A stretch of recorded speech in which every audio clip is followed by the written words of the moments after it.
programa Circulação, mais uma vez, vem aqui até o Roberto Najjar Imóveis para conversar com esse grande amigo aqui, que é o Roberto Najjar, mogiano, né?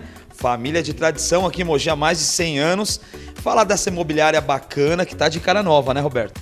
Sim, a Roberto Najjar está há 32 anos no mercado e nós, este ano, reformulamos tudo. Mobiliário, computadores, nosso site. Então, para atender ao público, aos clientes, aos amigos, estamos à sua disposição. Legal. Bom, a gente vai começar a falar de alguns lançamentos aqui. O Roberto Najjar sempre sai na frente das outras imobiliárias trazendo novidades aqui e captando, né, desde imóveis para locação, para vendas e coisas bacanas. Eu queria que você falasse um pouco desses dois lançamentos, Roberto. Bom, vou falar aqui, é um lançamento aqui no Socorro. São apartamentos de 4 dormitórios, área de 92 metros quadrados.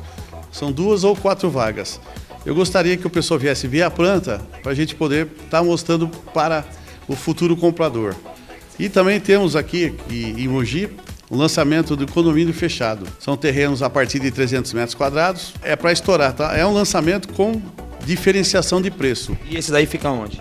Fica em César de Souza, uma área nobre com toda a estrutura no local. Eu gostaria que o pessoal viesse, fizesse a inscrição, fazendo a visita no nosso site, ou pessoalmente com nossos corretores.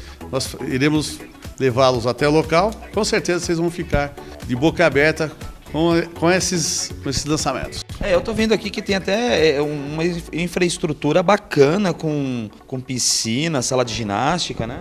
Piscina, área de ginástica, toda a estrutura no local, salão de festas. É um condomínio fechado, né? Portaria, 24 horas, total segurança. O mogiano vai gostar. Bom, você estava me falando que você queria convidar alguns proprietários de imóveis. Como que é isso? Para quê? A imobiliária Roberto Najjar esse ano está fazendo 33 anos no mercado. Imobiliário já com tradição e total segurança, para quem já nos conhece, nossos clientes. E nós temos um cadastro de mais de 5 mil pessoas já para alocar e comprar o seu imóvel.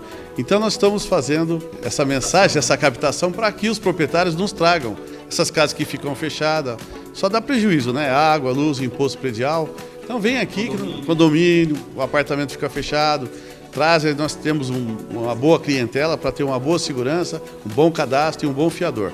Então venha nos visitar, faça uma visita conosco aqui, venha tomar um café conosco, você vai ver a diferença. E outra coisa bem bacana para você que de repente não tem a oportunidade de vir aqui na Roberto Najjar Imóveis, você pode ter todo esse acesso de fotos, imagens pelo site, é isso? Exatamente, o nosso site é diferenciado, você abrindo ele a qualquer hora do dia, no www.robertonajjar.com.br, você vai verificar todas as nossas casas para locação, apartamento, terreno, galpão, com maior tranquilidade. E depois é só vir aqui e fechar o negócio. A pessoa tem uma noção bem bacana pelo site, porque tem fotos de todos os cômodos do imóvel, né? Tanto para locação quanto para venda. Exatamente. Entrando no site, coloca o que a pessoa quer, locação ou venda. Ele abre o site e já sai as fotos. Dá a opção de valores também, de repente, assim, procura de imóveis a partir de R$80 mil ou abaixo de 80 mil. Ele dá a opção de você colocar valores de 80 a 1,5 milhão. Então você busca e filtra o que você quer, no bairro, no tamanho, no tamanho dos quartos. Então é fácil. Já faz uma seleção já em casa, já chega aqui sabendo o que está procurando. Bom, Roberto Najjar fica aqui na Rua Coronel Souza Franco, 933. Tem que vir para cá, conhecer esses lançamentos aqui. Um em César de Souza, que é o Residencial Veneza, e o outro aqui no Socorro, que é o Gran Rios. Roberto Najjar Imóveis, tradição há mais de 30 anos aqui em Mogi das Cruzes. Tem que vir conhecer, de repente tá com um imóvel para alugar, para vender, vem para cá.